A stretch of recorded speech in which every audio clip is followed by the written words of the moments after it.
युवराज बुध का 66 दिनों का महागोचर आरंभ होने वाला है। प्रिय दर्शकों, नवग्रहों में युवराज बुध 3 फरवरी को अपनी राशि का परिवर्तन करेंगे तथा कुंभ राशि में प्रवेश करेंगे। कुंभ राशि शनिदेव की राशि है। शनि और बुध का अतिमित्र का भाव होता है।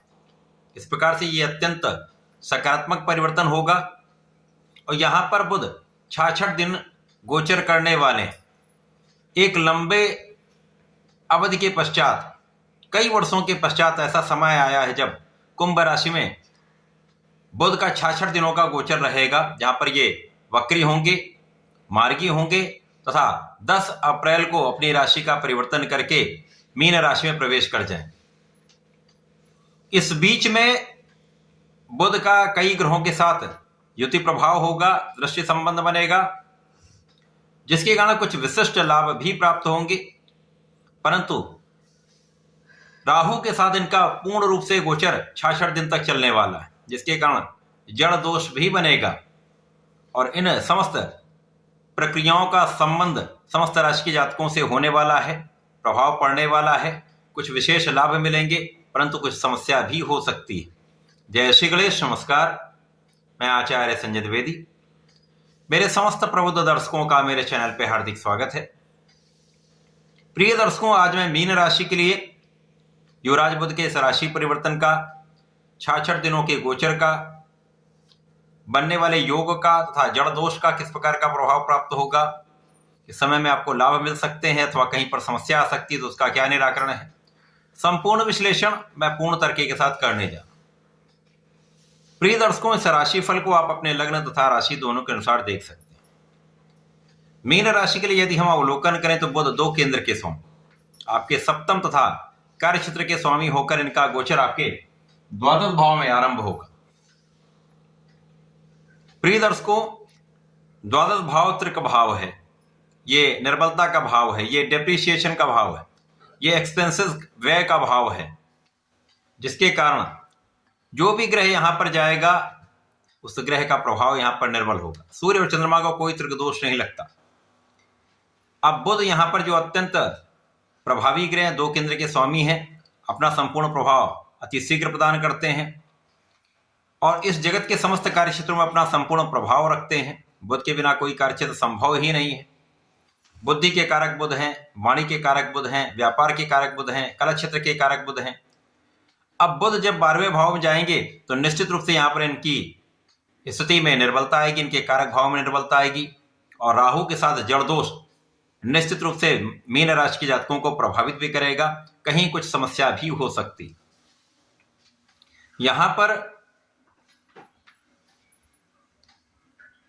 कर्म और सप्तम के स्वामी होकर बुध का गोचर होगा तो ये भाव निर्बल होंगे। तो यदि आप साझेदारी में कार्य करते हैं, साझेदारी में आप कोई व्यापार करते हैं, किसी प्रोफेशन में हैं, तो यहां पर आपको बहुत सजग रहना होगा। यहां पर किसी अन्य के कारण ऐसी संभावना बनती है कि साझेदारी टूट सकती है अथवा वहां पर कानूनी समस्याएं आ सकती हैं। इसी प्रकार से जीवन साथी के साथ भी सामंजस्य बनाकर आपको चलना होगा। जीवन साथी के साथ मतभेद हो सकते हैं, कुछ क्लेश की संभावना दिखती है। यद्यपि इस समय में कुछ यात्राएं आपकी हो सकती हैं, यात्राओं में आपको लाभ भी मिलेगा। मुख्य रूप से 3 फरवरी से 8 फरवरी तक कोई बड़ी समस्या नहीं होने वाली है। उसके पश्चात 8 से 18 फरवरी का जो समय है वो जड़ दोष बनाने वाला समय है, जहां पर राहु और बुध एक दूसरे के समीप होंगे और जैसे जैसे ये समीप होते जाएंगे बुध यहां पर जड़ होते जाएंगे और इनके कारक भाव में निर्बलता आती जाएगी। इसी प्रकार से मार्च माह में भी 8 से 10 दिन का समय समस्याग्रस्त रहने वाला है, जहां पर आपके कार्य क्षेत्र में कुछ अवरोध आ सकते हैं। कार्य क्षेत्र में आपके किए हुए प्रयासों से उतनी सफलता नहीं मिलेगी अथवा कार्य क्षेत्र में आपको कुछ डिसीजन लेना हो, आपको कुछ निर्णय लेना हो, वो निर्णय आपसे सही ढंग से नहीं हो पाता है अथवा निर्णय में जल्दीबाजी समस्या का कारण बन सकती है अथवा आप निर्णय लेने में ही समस्याग्रस्त हो जाते हैं, हिचकिचा जाते हैं, आपको समझ में नहीं आता किस प्रकार का मुझे निर्णय लेना है, आगे बढ़ना है या इस कार्य को करना नहीं है। ऐसी स्थिति में जब राहु भी साथ में होते हैं तो ये भ्रम डाल देते हैं और राहु भ्रम डालते हैं तो परिस्थितियां अत्यंत कठिन हो जाती। विशेष रूप से ऐसे समय में कोई बाहरी व्यक्ति आपको भ्रमित कर सकता है और ये मतिभ्रम आपको हानि दे सकता है। कार्यक्षेत्र में विशेष रूप से किसी भी अन्य का हस्तक्षेप स्वीकार ना करें। जो काम आपको दिया गया है, जो काम आपको करने को कहा गया है, जो आपका व्यापारिक काम है, जो आपका प्रोफेशन है, वहां पर अपने बुद्धि बल पर, अपने ज्ञान के बल पर, अपने आत्मबल पर विश्वास करके, अपनी योग्यता पर विश्वास करके आगे बढ़ें, क्योंकि किसी अन्य का निर्णय आपके लिए नकारात्मक हो सकता है। अतः यहां पर बहुत विचार करके काम करना चाहिए। यद्यपि इस समय में गुरुदेव बृहस्पति आपके चतुर्थ भाव में गोचर कर रहे हैं और मिथुन राशि में ही है, बुध की ही राशि में, और इनका दृष्टि प्रभाव आपके द्वादश भाव पर है और गुरुदेव बृहस्पति मीन राशि के स्वामी भी हैं। तो यहां पर इनकी दृष्टि का प्रभाव बहुत कुछ बचाने वाला है, बहुत समस्याओं से आपको सुरक्षित करने वाला है। तो यहां पर व्यय पर भी आप कंट्रोल कर पाएंगे यदि आप अपने बुद्धि को बिल्कुल संतुलित रखते हैं। यदि बुद्धि पर भ्रम का कोई प्रभाव नहीं होगा तो यहां पर व्यय भी संतुलित रहेगा। आप काम में बहुत निर्बल भी नहीं होंगे। यद्यपि जड़ दोष का प्रभाव क्या है, आपकी बुद्धि को, आपके कर्म को, आपके प्रभाव को जड़ स्थिर कर देना है। तो ये तो स्थितियां बनेगी, परंतु गलत निर्णय से हानि नहीं होगी। तो धैर्य आपके अंदर जब होता तो इन परिस्थितियों का आप सामना आसानी से कर पाते हैं और इन परिस्थितियों में आप आगे बढ़ते हुए अपने लक्ष्य पर पहुंच सकते हैं। इस समय में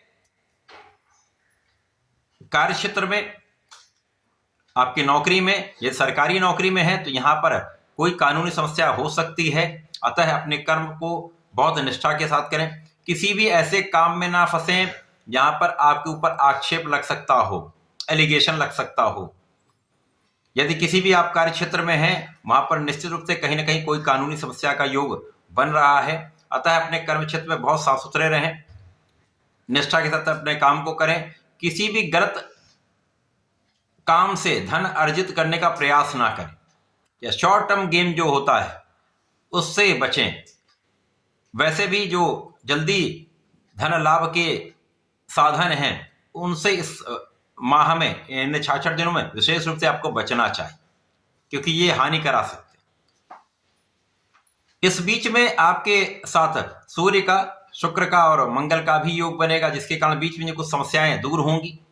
आपकी स्वास्थ्य की समस्या दूर होगी, आपके तनाव को कम करने वाला समय भी होगा, आपके जीवन साथी के साथ प्रेम संबंध भी बढ़ेंगे, आपके व्यापारिक भाव में प्रबलता आएगी और साथ ही साथ यहाँ आपकी ऊर्जा जो है वो सकारात्मक रहेगी। परंतु इन सब पर भी राहु का प्रभाव होगा, जिसके कारण बहुत संतुलित आपको रहना होगा, क्योंकि जरा सा भी एग्रेशन, नकारात्मक ऊर्जा आपको विवाद में डाल सकती है और ये कानूनी समस्याओं का कारण बन सकता है। इसी प्रकार से अपने वाणी पर पूर्ण नियंत्रण आपको रखना चाहिए, क्योंकि वाणी के कारण विवाद हो सकता है, तथा अपने स्वास्थ्य पर आपको नियंत्रण रखना चाहिए।